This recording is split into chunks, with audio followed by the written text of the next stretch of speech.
Hello दोस्तों। तो इस वीडियो में हम बात करने वाले हैं ट्रेंड लाइंस के बारे में कि हमारी टेक्निकल एनालिसिस की सीरीज का फिफ्थ वीडियो है। इससे पहले हम 4 वीडियोस कर चुके हैं। अगर आपने वो सारे वीडियोस नहीं देखे हैं तो आई वुड सजेस्ट आप वो सारे वीडियोस भी देखें एंड उसके बाद आप ट्रेंड लाइंस वीडियो से स्टार्ट करें। आज हम बात करेंगे ट्रेंड लाइंस के बारे में। उसके अलावा हम बात करेंगे सपोर्ट एंड रेजिस्टेंस क्या होता है, उसके पीछे की साइकोलॉजी क्या होती है एंड उसके बाद अगली आने वाली सीरीज में हम बाकी जो जैसे पैटर्न्स होते हैं एंड बाकी जो इंपॉर्टेंट चीजें हैं टेक्निकल एनालिसिस में उनमें डीप डाइव करेंगे एंड जानेंगे कि उसके पीछे की साइकोलॉजीज क्या होती हैं। चलिए आज का वीडियो स्टार्ट करते हैं ट्रेंड लाइंस के ऊपर।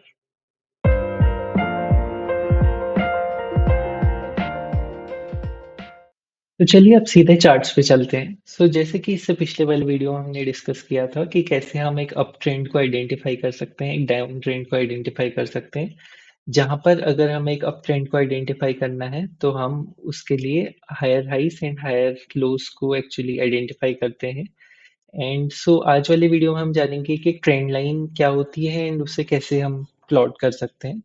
एक्चुअली जिस टाइप से हमने जाना कि ट्रेंड क्या होता है, एक्चुअली अगर हम उस पूरे के पूरे ट्रेंड को एक लाइन से अगर हम सिग्निफाई कर सकें कि एक लाइन हो जिस जो उस ट्रेंड को एक्चुअली सिग्निफाई कर रही हो, तो उसको हम ट्रेंड लाइन कहते हैं। लेट्स से अगर हमारे पास ये मैंने बजाज फाइनेंस का चार्ट खोल लिया है वीकली टाइम फ्रेम में। अगर हम देखें तो यहाँ पर ये वाला जो लो था उसके बाद जो हमारा हाई बना, उसके बाद जो अगला लो बना वो एक्चुअली इस लो से ऊपर था, तो ये हमारा हायर लो बन गया था। एंड उसके बाद जो अगला हाई बना वो पिछले वाले हाई से ऊपर था, तो ये हायर हाई बना। उसके बाद अगला लो पिछले वाले लो से और ऊपर था, तो higher high higher low and इसी तरीके से हमारा पूरा ट्रेंड कंटिन्यू हुआ। तो अगर हम देखें तो हम इसे एक अप ट्रेंड कह सकते हैं एक्चुअली। सो अगर हम यहाँ से यहाँ तक देखें, अगर हम यहाँ से यहाँ तक देखें तो हम इसे अप ट्रेंड कह सकते हैं। अब नाउ द थिंग इज कि अगर हम इसे अप ट्रेंड कह रहे हैं तो क्या ऐसा कोई पैटर्न है, ऐसी कोई स्ट्रेट लाइन है जिससे कि हम इस पूरे के पूरे पैटर्न को एक्चुअली सिग्निफाई कर सकें। इस पैटर्न एक लाइन से अगर हम इस ट्रेंड को आइडेंटिफाई करना चाहें तो उसी को हम एक ट्रेंड लाइन कहते हैं। लेट से एक ट्रेंड लाइन वाला जो टूल है ये हमें ट्रेडिंग व्यू में मिल जाता है। अगर कोई भी एक अप ट्रेंड है एंड उस अपट्रेंड के हायर लोस को अगर हम एक लाइन खींचते हैं, अगर ऐसी ऐसे कुछ पॉइंट्स हैं, अगर दो या दो से ज्यादा पॉइंट्स जहां पर कि एक्चुअली वो जो हायर लोस हैं वो एक्चुअली एक लाइन के अंदर आ रहे हैं और अगर हम उसे एक लाइन से ज्वाइन कर देते हैं तो उसे हम एक ट्रेंड लाइन बोलते हैं। एक ट्रेंड लाइन को बनाने के लिए कम से कम हमारे पास दो पॉइंट्स होने चाहिए एंड जैसे जैसे वो जितने ज्यादा पॉइंट्स एक ट्रेंड लाइन मैच करती रहती है उतनी ज्यादा वो स्ट्रॉन्ग ट्रेंड लाइन होती रहती है। अगर हम दो पॉइंट से मिला के बनाएं तो ये एक ट्रेंड लाइन हम कह सकते हैं जिसमें कि एक्चुअली सिर्फ दो ही पॉइंट्स मिले हुए हैं। एंड अगर यहाँ पर एक थर्ड पॉइंट आता तो हम उससे बोल सकते थे कि थर्ड इंटरसेक्शन यहाँ पर हमारी ट्रेंड लाइन से हो रखा है। तो जितने ज्यादा बार एक ट्रेंड लाइन से एक्चुअली जो प्राइस है वो मूव करेगा उतना ज्यादा उस ट्रेंड लाइन को हम स्ट्रॉन्ग बोलते हैं। अगर हम यहाँ पर देखें तो हमने एक बेसिक ट्रेंड लाइन बना रखी है जिसमें कि दो पॉइंट्स दो बार टच हुआ है, जो हमारा प्राइस है। अगर हम इसी को आगे की तरफ एक्सटेंड करें और हम अगर देखें तो बीच में यहाँ पर एक ऐसा पॉइंट है जहां पर कि थोड़ा सा प्राइस नीचे चलेगा, बट अगर हमें ज्यादा से ज्यादा पॉइंट्स कवर करने हैं और ज्यादा से ज्यादा बार एक लाइन एक्चुअली कवर कर रही है हमारे पॉइंट्स को, प्राइस को, तो हम इतना थोड़ा बहुत नेग्लिजेंस इसमें अटेन कर सकते हैं, इससे कोई फर्क नहीं पड़ेगा। द पॉइंट इज कि हमें एक ट्रेंड लाइन, जो हम एक लाइन बनाएंगे, हमें उस हमारा जो मोटिव ये है कि वो ज्यादा से ज्यादा टच पॉइंट्स एक्चुअली टच करे हायर लोस के। एंड सिमिलरली अगर हायर हाइस के अगर हमें करने हैं तो वो भी हम कर सकते हैं, जैसे कि यहाँ पर अगर हम एक ट्रेंड लाइन बनाने की कोशिश करें जो कि इस टाइप की, जो कि हायर हाइस को एक्चुअली टच करेगी, तो हमारी कोशिश ये रहेगी कि जितने ज्यादा टच पॉइंट्स हम कर पाए उतनी ज्यादा स्ट्रांग वो ट्रेंड लाइन होगी।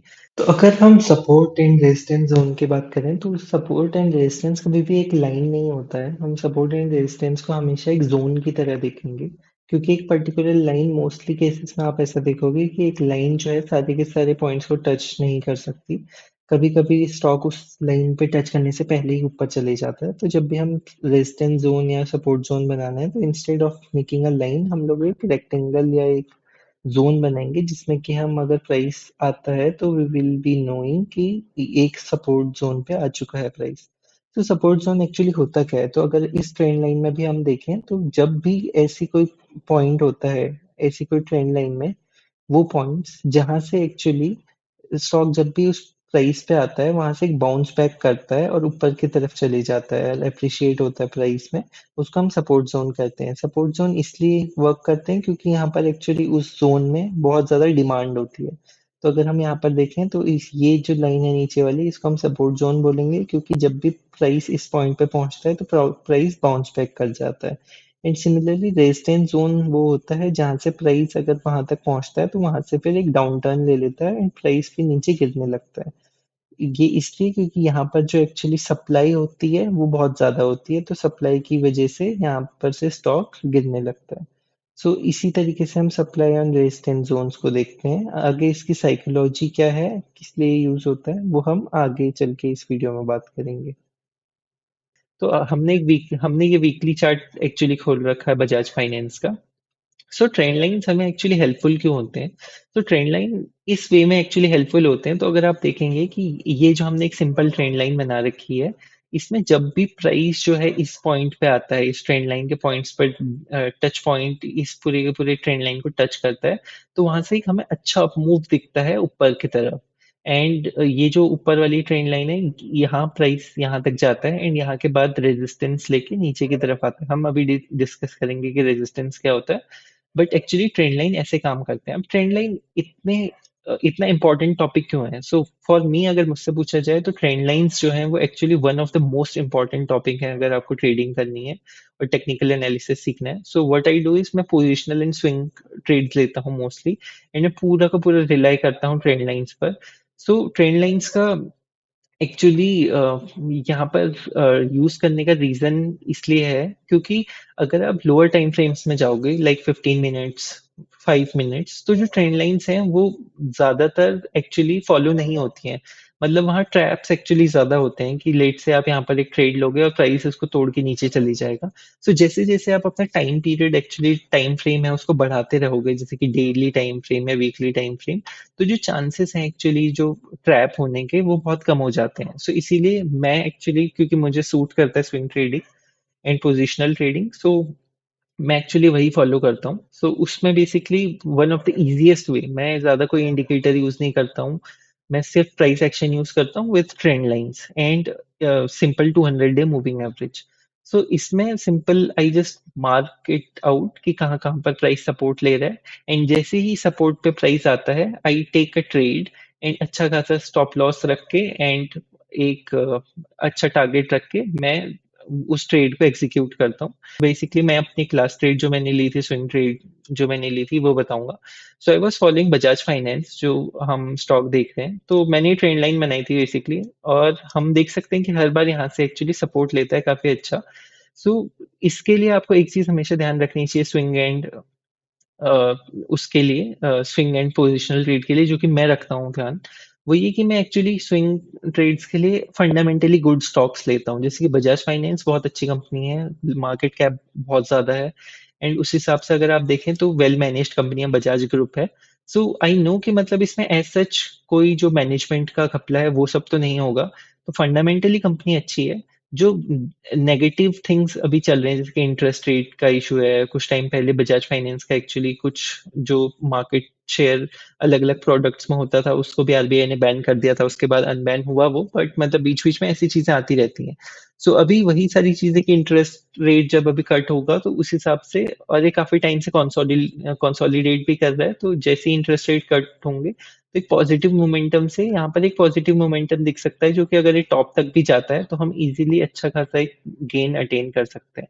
सो अगर हम नीचे से देखें तो एक इजी रिटर्न अगर हम यहाँ तक भी देखें तो 20% के इजी गेन्स हम आराम से निकाल सकते हैं। सो अगर मैंने जो ट्रेड लिया था वो एक्चुअली यहाँ पर लिया था जब 6500 के आसपास पहुंचा था, तो यहाँ पर मैंने एक ट्रेड लिया था जो कि मैं यहाँ तक मेरा टारगेट था कि लगभग यहाँ तक वो करने का, अटेन करने का। तो यहाँ इजीली हम देख सकते हैं कि कितना टाइम लगा, अगर मैं यहाँ से यहाँ अगर डेली चार्ट के हिसाब से देखता हूँ तो यहाँ पर अगर हम देखें तो एक्चुअली ये हमें सिर्फ 11-12 दिन लगे हैं इतना अटेन करने में। तो this is actually easy money. और ऐसा ये नहीं है कि एक ही चार्ट में दिखेगा ये वो। अगर आप अच्छी-अच्छी कंपनीज़ लोगे, निफ्टी 50 की कंपनीज़ लोगे एंड ये सब देखोगे, तो आपको ईज़िली बहुत सारी ऐसी अपॉर्च्युनिटीज़ मिल जाएँगी जहाँ पर कि आप पूरे के पूरे अच्छे ट्रेड ले सकते हो एंड उसको अच्छे से मोनेटाइज़ कर सकते हो। सो ये तो हमने देख लिया ट्रेंड लाइन्स कैसे काम करती हैं, ट्रेंड लाइन्स क्या होती हैं। अब हम बात करेंगे कि ट्रेंड लाइन्स एक्चुअली ये प्राइस मूवमेंट यहाँ तक आके हमेशा बाउंस बैक क्यों कर जाता है, ऊपर जाके हमेशा नीचे क्यों आ रहा है। सो इसके लिए हम बात करेंगे कि जो साइकोलॉजी होती है एक्चुअली ट्रेंड लाइन्स की, हाउ इज इट वर्किंग। सो ये जो नीचे वाली लाइन होती है, ये नीचे वाली लाइन डिनोट करती है कि यहाँ एक्चुअली बहुत ज़्यादा डिमांड है। तो ये जो प्राइस है एक्चुअली, प्राइस कंपनी के हिसाब से, स्टॉक के हिसाब से, ये एक ऐसा प्राइस है उस टाइम, जब इस टाइम पे ये स्टॉक इस प्राइस पे होगा, तो इस टाइम पे स्टॉक यहाँ पर बहुत ल्यूक्रेटिव था। मार्केट कंडीशंस को अगर हम देखें या बाकी चीज़ें भी देखें उस टाइम पे, तो उस टाइम पे इतना ज़्यादा ल्यूक्रेटिव था कि यहाँ पर इस पॉइंट पे बहुत ज़्यादा डिमांड थी। और जैसे ही स्टॉक इस प्राइस पे आता था तो बाउंस बैक कर जाता था बहुत तेज। जैसे ही स्टॉक इस प्राइस पे आते हैं तो जो बायर्स होते हैं एक्चुअली, उनको बाई करना होता है और अपनी पोजीशंस बनाना यहाँ से स्टार्ट करते हैं। और जो सेलर्स थे अगर हम उनकी बात करें, तो हमेशा मार्केट जो है बायर्स और सेलर्स पे ही काम करेगा। तो अगर यहाँ पर अगर हम देखें, राइट, तो यहाँ पर अगर स्टॉक जब पहुंचा था, मैं ये भी बता रहा हूँ कि चार्ट को स्टडी कैसे करते हैं एक्चुअली। तो जैसे ही प्राइस पॉइंट यहाँ पर था और स्टॉक यहाँ पर पहुंचा हुआ था, मार्केट कंडीशंस के हिसाब से ट्रेडर्स को लगा ओके यार, ये पॉइंट जो है यहाँ पर एक्चुअली ओवर वैल्यूड है कंपनी एंड यहाँ से स्टॉक एक्चुअली नीचे जाना चाहिए, या रिजल्ट्स खराब आए हों या कुछ भी हो सकता है रीजन। तो यहाँ से उन्होंने एक शॉर्ट करना स्टार्ट किया स्टॉक को एंड उन्होंने सेल पोजीशंस बनाई, क्योंकि मार्केट कंडीशंस ऐसी थी या कुछ ऐसा हुआ जिसकी वजह से उन्होंने अपनी पोजीशंस सेल की बनाई, और धीरे धीरे और सेलर्स ऐड होना स्टार्ट हुए, क्योंकि स्टॉक जो था वो रेजिस्टेंस पे भी था। एंड अगर हम ये इस लाइन को पीछे एक्सटेंड करें तो हम देख सकते हैं सॉर्ट ऑफ रेजिस्टेंस पे भी हम कह सकते हैं स्टॉक था। तो धीरे-धीरे इसमें पोज़ीशंस बिल्डअप होनी स्टार्ट हुई एंड धीरे-धीरे लोग सेल करते गए एंड धीरे-धीरे वो स्टॉक नीचे की तरफ आते गए।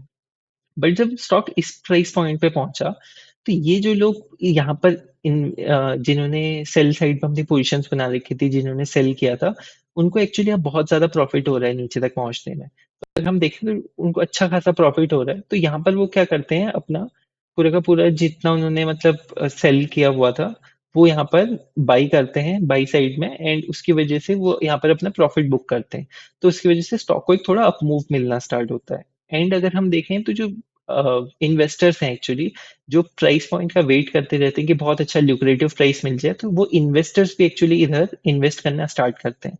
अब होता क्या है कि स्टॉक इतने ल्यूक्रेटिव प्राइस पे है एंड अपने ट्रेंड लाइन के सपोर्ट पे है, तो जो ट्रेडर्स होते हैं वो अपनी बाई पोजीशन की साइड पे, जिन्हें अपना पोजीशंस बनानी है, तो वो भी यहाँ पर इंक्लूड होना स्टार्ट होते हैं एंड धीरे धीरे उसी मोमेंटम में स्टॉक बढ़ना स्टार्ट होता है। धीरे धीरे फिर कुछ पॉजिटिव न्यूज भी आती है कभी कभी बीच में एंड वो सब मिला के एक अच्छा मोमेंटम स्टॉक को मिलता है। एंड अगर आप देखो तो काफी अच्छे अच्छे मूव्स भी आते हैं। तो अगर ये देखें तो 2 दिन के मूव में हम देख सकते हैं कि 8% स्टॉक ऊपर चले गया था। तो ऐसे अच्छे मूव्स भी आते हैं जब स्टॉक ट्रेंडिंग होता है एंड धीरे धीरे स्टॉक करके अपने रेजिडेंस जोन में चले जाता है। फिर सेम वही कहानी होती है, जिन्होंने यहाँ पर से इन्वेस्टर्स तो बेचेंगे नहीं, जो लॉन्ग टर्म इन्वेस्टर्स हैं।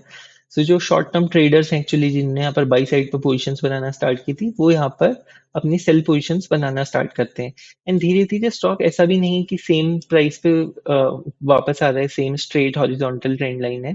ये एक ऊपर की तरफ ट्रेंड लाइन है एक एंगल पे। दैट मीन्स स्टॉक धीरे धीरे अप्रिशिएट भी कर रहा है, आ रहा है, बट एक ट्रेंड लाइन को फॉलो कर रहा है और स्टॉक का प्राइस भी धीरे-धीरे बढ़ते जा रहा है, क्योंकि स्टॉक जो है प्रॉफिट्स अर्न कर रहा है, मतलब कंपनी जो है प्रॉफिट्स अर्न कर रही है, धीरे-धीरे अपने प्रॉफिट्स को ग्रो कर रही है, तो स्टॉक भी उसके साथ-साथ ग्रो करते रहता है।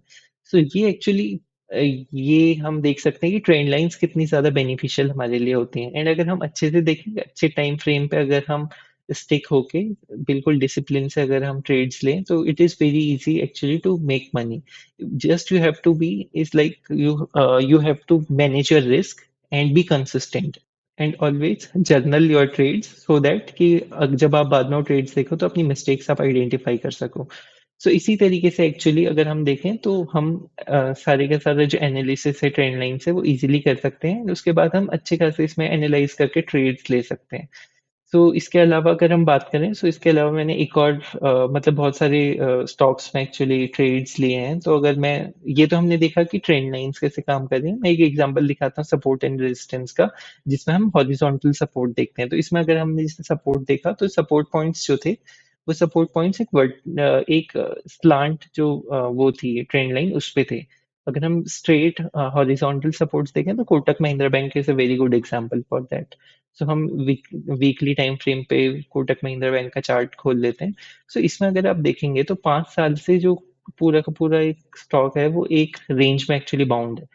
सो अगर हम सपोर्ट की बात करें, तो सपोर्ट एक एक्चुअली सिंपल लाइन नहीं होता। सो होता क्या है कि जैसे हम देख रहे थे कि हम लाइन मैच करने की कोशिश कर रहे थे, तो कभी कभी हो रहा था कि वो जो लाइन थी, वो कभी कभी ऊपर नीचे हो जा रही थी स्टॉक के प्राइस से, एंड हम उतने ज्यादा लाइंस मैच नहीं कर पा रहे थे। पर कभी कभी ऐसा होता है, जरूरी नहीं है कि स्टॉक जो है उस पर्टिकुलर लाइन पे आएगा और वहां से ही जाएगा। सो इसीलिए जो सपोर्ट एंड रेजिस्टेंस पॉइंट्स होते हैं, वो एक्चुअली पॉइंट्स ना होके वो एरिया होता है। कि जब भी आप सपोर्ट एंड रेजिस्टेंस देखोगे, तो it will be actually area जहां पर से कि स्टॉक ऊपर की तरफ जा रहा है। जैसे कि अगर मैं यहाँ पर एक लाइन बनाता, एंड मैं स्टॉक सपोर्ट एंड रेजिस्टेंस की लाइन बनाता, तो वो लाइन स्ट्रेट लाइन ऐसे बनती। तो यहाँ पर अगर हम देखें, तो स्टॉक एक्चुअली लाइन पे टच नहीं हुआ, पर उससे पहले ही ऊपर चले गया। सो ये एक्चुअली सपोर्ट लाइन है। तो बट जो हमें एक्चुअली सपोर्ट को देखना चाहिए, वो ऐसा एरिया देखना चाहिए। तो जब भी आप सपोर्ट मार्क करते हैं, तो एक्चुअली आपको एक एज एन एरिया से मैप करना चाहिए। तो अगर हम यहाँ पर मैप करने की कोशिश करें और ज्यादा से ज्यादा हम जो प्राइस है उसको कैप्चर करने की कोशिश करें, तो हम ये देख सकते हैं कि ये एक एक्चुअली काफी अच्छा सपोर्ट एरिया है। तो जब भी स्टॉक, और अगर हम रेजिस्टेंस एरिया बनाने की कोशिश करें, तो ये एक एक्चुअली अच्छा खासा रेजिस्टेंस एरिया है, जहां से कि स्टॉक नीचे को आ जाता है मोस्टली। सो अगर हम यहाँ पर देखें, तो it is very actually easy. अगर हम देखें, जैसे कि अगर हम यहाँ को देखें, तो वी कैन सी कि it was very easy to make like 12% gain and all. And ये सबसे इंपॉर्टेंट इसलिए रहता है, अगर आप इन्वेस्टर भी हैं, तो इट इज वेरी इंपॉर्टेंट, क्योंकि यहाँ पर आपको अपनी पोजिशन बिल्ड करने का टाइम मिलता है। कि स्टॉक जब इस प्राइस पे आता है, तो आप पोजीशंस अपने बिल्ड कर सकते हो। सो अगर आप कोटक महिंद्रा बैंक को देखोगे, तो it is fundamentally very good. But अगर आप फिर भी देखोगे, तो 5 साल से आई गेस 2020 में ये प्राइस था, एंड अभी तक वो प्राइस नहीं है। तो एक्चुअली 4 इयर्स होने वाले हैं, एंड स्टिल लाइक जो स्टॉक है, इट इजंट मूविंग। सो वही है कि जब ब्रेकआउट आएगा, तो काफी अच्छा ब्रेकआउट आएगा इसमें। So let's move to trading ही। सो अगर हम देखें, तो यहाँ पर हम देख सकते हैं कि एक सपोर्ट जोन काफी अच्छा जोन है, एंड जब भी हम ट्रेड्स लेने की कोशिश करते हैं, रिस्क रिवॉर्ड रेशियो काफी अच्छा मिल जाता है। क्यों? क्योंकि यहाँ से ऊपर जाने के चांसेस एक्चुअली स्टॉक के काफी अच्छे रहते हैं, एंड ऊपर एक बार स्टॉक ऊपर पहुंच जाए रेजिस्टेंस के आसपास, तो हम वहां पर सेल आउट करके अपनी पोजिशंस क्लोज कर सकते हैं। तो इस वीडियो में हमने बात की सपोर्ट, रेजिस्टेंस, ट्रेंड लाइंस के बारे में, जो कि एक बहुत इंपॉर्टेंट टॉपिक है। अगर आपको कुछ भी समझ नहीं आया, तो आई वुड रिक्वेस्ट आप वीडियो को वापस देखिएगा। जब तक आपको क्लियर ना हो जाए, आप इस टॉपिक को एक्चुअली स्किप मत कीजिएगा, क्योंकि this is the one of the most important topic जो टेक्निकल एनालिसिस में होगा। And trend lines and support zones are actually the topic which you will be using the most. इसके बिना तो एक्चुअली मोस्ट बहुत मुश्किल हो जाएगा एक्चुअली काम करना। सो इसीलिए आई वुड सजेस्ट कि आप इसको थोरोली पढ़ें, एंड अगर समझ नहीं आ रहा, तो please leave a comment, I will reply to it. तो इस वीडियो के लिए इतना ही, मिलते हैं किसी और वीडियो में, तब तक के लिए गुड बाय।